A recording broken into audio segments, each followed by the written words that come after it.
இன்றைக்கு Al Jazeera சொல்லிக் கொண்டிருக்கக்கூடிய செய்திகளை பார்க்கும்போது காசாவில் இருந்து கிழக்கு பகுதியில் இருக்கக்கூடிய சுஜாயியா பகுதிகளில் தங்களுடைய வீடுகளை தேடி அலைந்த சகோதரர்கள் மேலே தான் குவாட் கேப்டர் அட்டாக் நடத்தப்பட்டிருக்கிறது என்று சொல்லி பேப்டிஸ்ட் மருத்துவமனையும் இன்றைக்கு தகவல் சொல்லியிருக்கிறாங்க. காசாவில் இருக்கக்கூடிய மருத்துவமனை அது.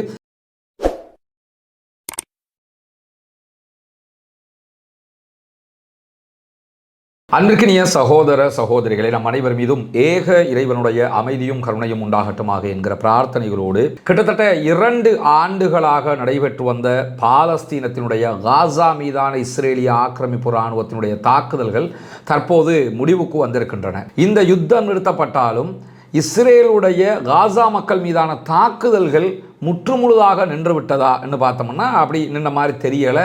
அதற்கு எதிரான தாக்குதல்களை அவர்கள் சமாதானத்தை சீர்குலைக்கும் விதமாக அவ்வப்போது நடத்தித்தான் வருகிறார்கள். குறிப்பாக பாலஸ்தீன விடுதலை அமைப்பினர் தற்போது சார்ஜ் எடுத்திருக்கிறாங்க.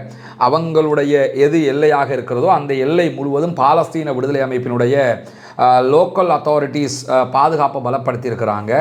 குறிப்பாக போலீஸ் 7000க்கு மேற்பட்ட போலீஸ் படை குவிக்கப்பட்டிருக்கிறது. இதே நேரத்தில் மற்ற சில பகுதிகளில் பாலஸ்தீன விடுதலை அமைப்பினுடைய ஃபோர்ஸஸ் குவிக்கப்பட்டிருக்கிறாங்க. இதை தாண்டி பாலஸ்தீன விடுதலை அமைப்பு உள்நாட்டுக்குள்ளே உட்கார்ந்துக்கிட்டு இஸ்ரேல்கிட்ட இருந்து ஆயுதத்தை எடுத்து பணத்தை எடுத்துக்கிட்டு உள்நாட்டு குழப்பத்தை உண்டாக்க நினைக்கிறவங்களுக்கு எதிரான கடுமையான ஒரு தேடுதல் நடவடிக்கையை மேற்கொண்டு வருகிறார்கள். இந்த சம்பவங்கள் எல்லாம் ஒருபுறம் நடந்து கொண்டிருக்க காசாவுக்குள்ள உணவுகள் வருவதற்கு ஆரம்பித்திருக்கிறது. அதே போன்று மருந்துகள் வருவதற்கு ஆரம்பித்திருக்கு. ஆனால் பத்தலை. இப்போ நேற்றைய நாளில் கூட இமானுவேல் மெக்ரான் பிரான்சினுடைய அதிபர் சொல்லும்போது என்ன சொன்னார்னா 500 ட்ரக்கு 600 ட்ரக்குங்கிறதெல்லாம் ஒரு போதுமான ஒரு அளவு கிடையாது. ஒரு நாளைக்கு 1000க்கு மேலே ட்ரக்குகள் ஒரு நாளைக்கு உள்ள அனுமதிக்கப்படணும் என்று சொல்லி அவர் நேற்று ஈஜிப்டினுடைய அந்த சம்மிட்டில் காசா சம்மிட்டில் கலந்து கொண்ட நேரத்தில் பேசியிருந்ததையெல்லாம் நம்ம பார்த்துருக்கிறோம். இப்படியான சூழலில் பாலஸ்தீன விடுதலை இராணுவம் ஆயுதங்களை வைத்து கொண்டிருப்பதில் எங்களுக்கு ஆட்சேபனை இல்லை. அவங்க கொஞ்ச நாளைக்கு வச்சுக்கிட்டு இருக்கத்தான் வேணுங்கிற ரீதியாக அமெரிக்க அதிபர் டொனால்ட் ட்ரம்ப் ஆயுதங்களை களைய வேண்டும் என்கிற இடத்துல இருந்து நகர்ந்து நின்று பேசியிருக்கக்கூடிய செய்திகளும் நேற்று வெளியாகி இருக்கிறது. இந்த சூழல்களுக்கு மத்தியில் தான் இன்றைக்கு இஸ்ரேலிய ஆக்கிரமிப்பு இராணுவம் பாலஸ்தீன அப்பாவிகள் மீது ஷெல் தாக்குதல் நடத்தி இருக்கிறார்கள். அதே போன்று மெர்காவா டேங்க்ல இருந்து அட்டாக் பண்ணியிருக்கிறாங்க.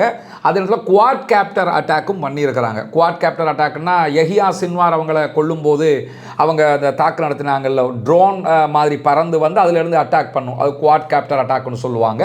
இந்த 3 விதமான அட்டாக்குகள் இன்றைக்கு நடைபெற்றிருக்கு. இதுவரைக்கும் காசாவினுடைய பகுதிகளில் 6 அப்பாவிகள் கொல்லப்பட்டிருக்கிறார்கள், ஷஹீதாகி இருக்கிறார்கள் என்கிற கவலைக்குரிய செய்திகள் வெளியாகி இருக்கிறது.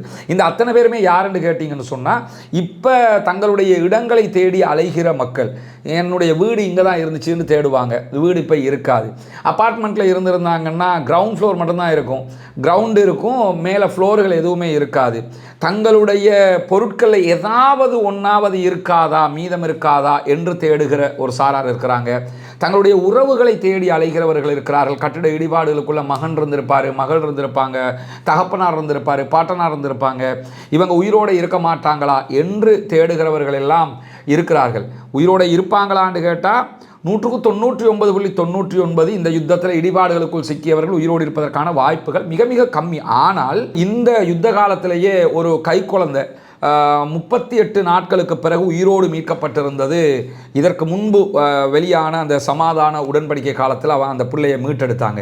இப்படி சில நேரங்களில் அல்லாஹ் நாடினால் சில பேர் உயிரோடு இருப்பதற்கும் வாய்ப்பு இருக்கிறது. ஆனால் 10,000க்கு மேற்பட்டவர்கள் இடிபாடுகளுக்குள்ள சிக்கி உயிரிழந்திருக்கலாம் என்கிறது தான் தற்போதைய கணிப்பு நிலையாக இருக்கிறது. இந்த சூழலில் தான் இன்றைக்கு நடத்தப்பட்ட தாக்குதல்கள் 6 பேர் ஷஹீதாக்கப்பட்டிருக்கிறார்கள், கொல்லப்பட்டிருக்கிறார்கள், பல பேர் படுகாயம் அடைந்திருக்கிறார்கள் என்கிற செய்திகள் வெளியாகி இருக்கிற அதே நேரம் இன்றைக்கு அல் ஜசீரா சொல்லிக் கொண்டிருக்கக்கூடிய செய்திகளை பார்க்கும்போது காசாவில் இருந்து கிழக்கு பகுதியில் இருக்கக்கூடிய சுஜாயியா பகுதிகளில் தங்களுடைய வீடுகளை தேடி அலைந்த சகோதரர்கள் மேலே தான் குவாட் கேப்டர் அட்டாக் நடத்தப்பட்டிருக்கிறது என்று சொல்லி பேப்டிஸ்ட் மருத்துவமனையும் இன்றைக்கு தகவல் சொல்லியிருக்கிறாங்க. காசாவில் இருக்கக்கூடிய மருத்துவமனை அது.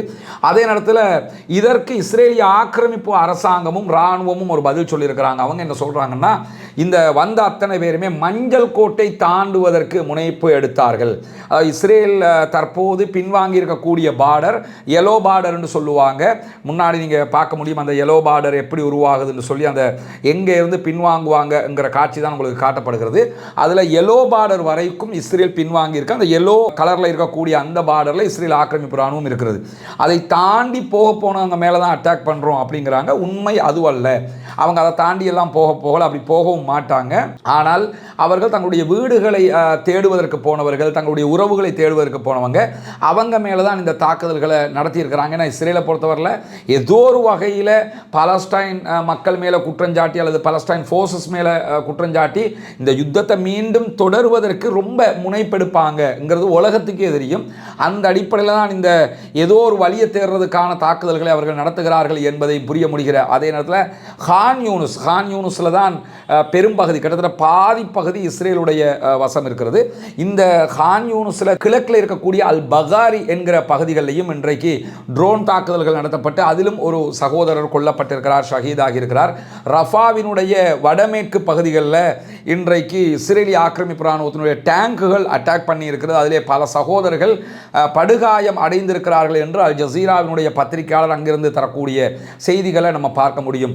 இப்படி அமைதி நிலை உருவானதற்கு பிறகும் இஸ்ரேல் தாக்குதல்களை நடத்தி வருகிறது. இந்த ஒப்பந்தங்கள் மீறப்படுகிறது என்று சொல்லி இன்றைக்கு ஹாசிம் காசிம் அவர்கள் பாலஸ்தீன விடுதலை அமைப்பினுடைய ஊடக தொடர்பாளர் அவர் குற்றஞ்சாட்டி இருக்கிறார். உடனடியாக கத்தார், துருக்கி, ஈஜிப்து, அமெரிக்கா போன்ற நாடுகள் இதில் தலையிடணும், இந்த தாக்குதல்கள் நிறுத்தப்படணும், இவங்க யுத்த நிறுத்த மீறல் இது அப்படின்னு சொல்லி அதை சுட்டி காட்டியிருக்கிறாங்க. இதே நேரத்தில் இந்த இடிபாடுகளுக்குள்ள சிக்கியிருக்கக்கூடிய சகோதரர்களை மீட்கிற இந்த பணியில் இன்றைக்கு மாத்திரம் செவ்வாய்க்கிழமை இப்போ நம்ம கிட்ட இலங்கையினுடைய நேரம் 3:15 மணிக்கு இந்த ரெக்கார்டிங் பண்ணிக்கிட்டு இருக்கிறோம்.